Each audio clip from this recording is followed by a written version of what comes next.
Okay, so you saw that surgery. If you're going to have this surgery, pick your surgeon carefully, because and they can also, if they nick the wrong thing, because you saw how carefully he looked for that bile duct. If they cut in the wrong place, because you saw in the picture, there's a whole biliary tree. And when I worked in interventional radiology, those are the people that fix the problems that these guys can create if they're not a good surgeon. And so we would see people we saw a 29-year-old woman who had a laparoscopic gallbladder surgery in the small hospital where she was a surgery scheduler, and he nicked another bile duct, not the one he clipped, but another bile duct, and then because of that, she developed liver damage. She was going to have multiple procedures with us and probably ultimately going to die. And she had 3 young children. I mean, she was 29. So pick your surgeon carefully. You want somebody that does them all the time, because if they do them all the time, then they know they've got lots of practice, they know what they're doing. Okay, so next thing is GE reflux disease, which is about the most common GI complaint in the United States. So, or upper GI problem at least. So I've got another video. It's really short, but it just shows you what happens with that. It travels through a tube called the esophagus. The esophagus leads into the stomach through a hole in a sheet of muscle called the diaphragm. There's a round muscle at the bottom of the esophagus that works like a valve. The muscle relaxes when you swallow, allowing food to pass into the stomach. Certain cells in your stomach, called proton pumps, release acid to help digest food. Or we use proton pump inhibitors. The lining of your stomach protects it from the acid. The esophagus has a different type of lining, which looks like it's made of smooth tiles. The valve is designed to close tightly after you swallow, so nothing comes back into the esophagus. Your diaphragm is also meant to pinch securely around the esophagus, closing off the opening to your stomach. It's normal for a small amount of acid to occasionally splash into the esophagus. This is called reflux. That word means flowing back. A small amount of reflux doesn't usually cause any harm. But if acid splashes up into the esophagus over and over again for years, the esophagus can be damaged. There are several reasons this might happen. It's not uncommon for the valve to become weaker, so it doesn't close tightly. That allows acid and partially digested food to come up into the esophagus. Sometimes the diaphragm weakens around the esophagus, allowing the hole to become larger. This hole is called the hiatus. When it becomes larger, part of the stomach may bulge through it. This is called a hiatal hernia. The hernia may cause the esophagus and the valve to move up. In that case, the diaphragm is no longer reinforcing the valve. That makes it more likely that acid will get into the esophagus. When acid and food splash up into the esophagus repeatedly, it's called gastroesophageal reflux disease, or GERD. Gastro for the stomach, or gastric system. Esophageal for the esophagus. Mayo Clinic's division of gastroenterology. I'm not going to listen to the Mayo Clinic advertisement. You guys can if you want to later, but I don't want to listen to it right now. Okay, so there's just a picture of it.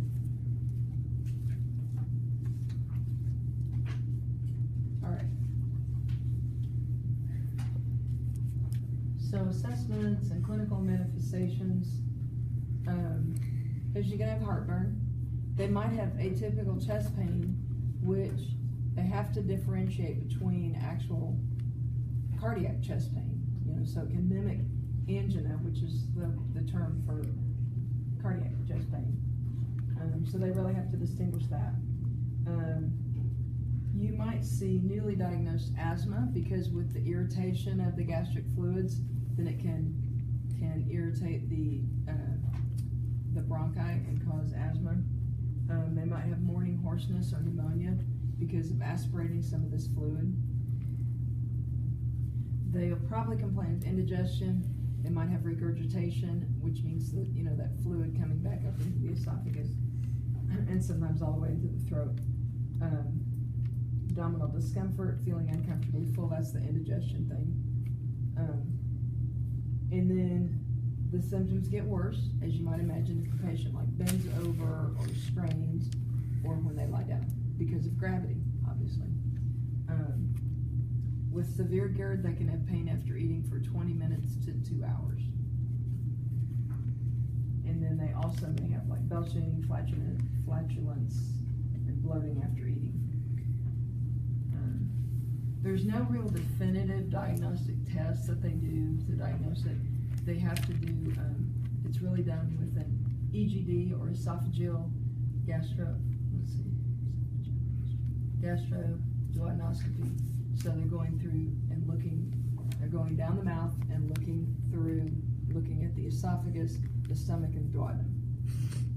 And so that would diagnose this. It was also peptic ulcer disease or something like that as well. This is done with sedation, because probably none of us would want to do it awake. And then they numb your throat, just with like a spray. And so when they finish, so they're going to be NPO the night before because of sedation and stuff. And then when they come out, they have to be NPO until the gag reflex returns. Because what could happen if it doesn't? Aspiration, that's right. So yes, choking, but worse than that, aspiration. Okay, let's see. Older people might have different symptoms. They can also they've got other physiologic changes. One of the physiologic changes is just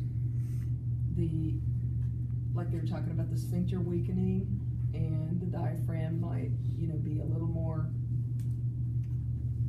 the opening might be a little bit bigger. They're likely to have an esophageal hernia. Barrett's esophagus and esophageal erosions are more common in elderly. And then they can also develop ENT infections or pulmonary problems like aspiration pneumonia or sleep apnea.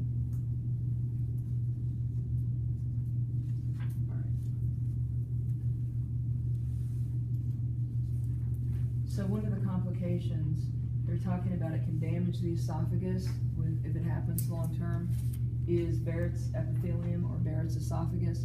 What that is there are some actual cell changes, and they're considered pre-malignant cells. And so it's really important to treat GERD because it can ultimately be serious, because the pre-malignant cells can then later lead to esophageal cancer. They can also, if enough scar tissue develops, they can develop a stricture in the esophagus. And they can try to dilate that with EGD, but it's better to not have it in the first place if we can prevent it.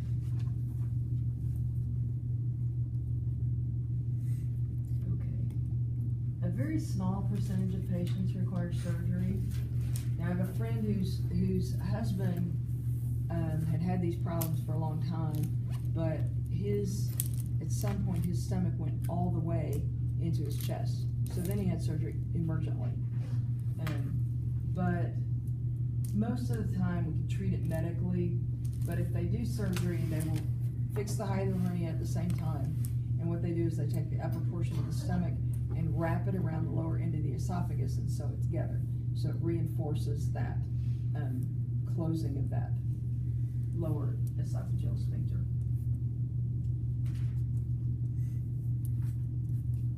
And it's hopefully, they like to do it laparoscopically, but for some patients they can't, like for this, for my friend's husband they couldn't.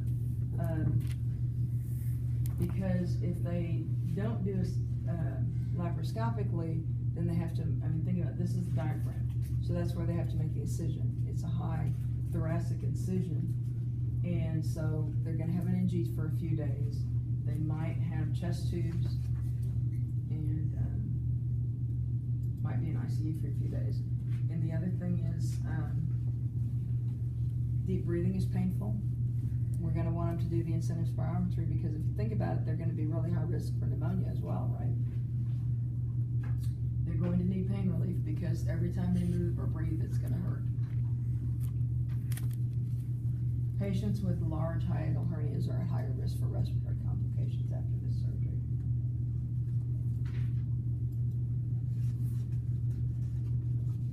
Okay, so gastritis, that's kind of the first thing that happens before pelvic ulcer disease, and we hope it doesn't get all the way to that. So one of the causes of acute gastritis would be H. pylori, which is also what causes what? The peptic ulcer disease, right?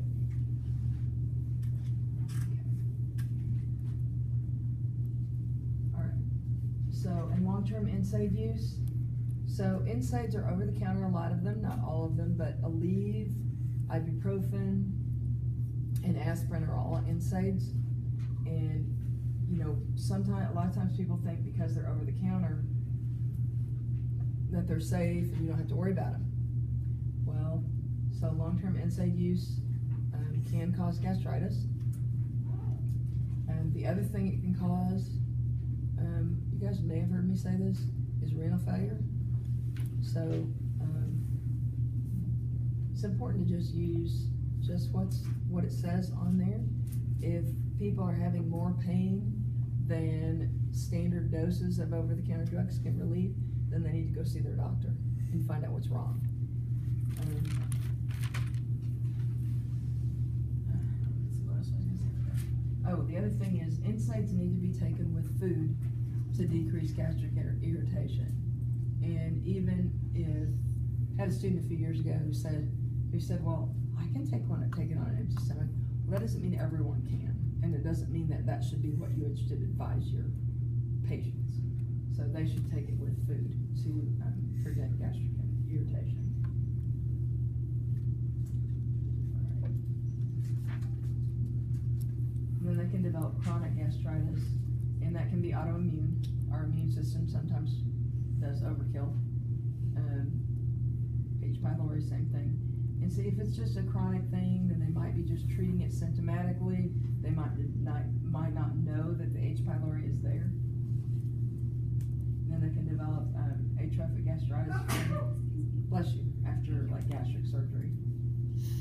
Okay, so drug therapies, and this is for all of the different things we're talking about today. So, an antacid, and what I did was I just included a representative drug. There's a table of meds on page 1133 and 1134, and that's as much detail as you need to know. You don't need to go look it up in the drug book and memorize every possible side effect of any of them. You need to know about drugs, and I've said this to people that come in my office, about meds that you need to know for a test. You need to know, what's it for? How do we give it? What's the usual dose range? And what are the nursing implications? Are there labs we need to look at? Do we need to, there are a lot of meds that you can't give with grapefruit juice, and they're, like some statins and like anti-cholesterol drugs, things like that. Maybe they need to be taken with food or not with food. So those are things you need to know. Or if they might interact with other drugs. Okay, so H2 blocker, histamine blocker, our representative drug is famotidine or Pepsid. When you went to surgery, if you were in the pre-op area, you probably saw that given because a lot of anesthesiologists like to give that, or they may give another one like Tagamet or something like that prior to surgery to help decrease the acidity of the gastric contents in case they should aspirate. Then it'll be less irritating to the lungs and not be as severe of a pneumonia if they get pneumonia. Proton pump inhibitor, omeprazole. Remember seeing the proton pump that produced all the acid in the stomach in that video. And then mucosal barrier fortifier, sucralfate, I don't know how you say it. Carafate is the brand name. And this is when I've seen it most used, now I have seen patients on it, like on a med-surg floor, but in surgery, some anesthesiologists like to give it as one more protection. And then prostaglandin analog. Where else have we seen this, guys? No B, right? So this is what the original use of misoprostol was. The original use was not to induce labor, but somebody, I think, back there said, if that's a prostaglandin analog, I wonder if it would help to cause labor. And so they started using it to ripen the cervix. Now, initially they were using probably more of it than they should have. You know, the bad thing about that is that you can't like immediately stop it like you can IV stuff. But anyway, but now they've learned how to use it, so I think it's not bad now. But it decreases gastric acid secretion and helps resist mucosal injury in patients taking NSAIDs or high-dose corticosteroids. So that was the original use of this drug. And then antibiotics to treat H. pylori. Know that they usually use 2 antibiotics and kind of be familiar with what the antibiotics might be. You do not need to know everything there is to know about these particular antibiotics.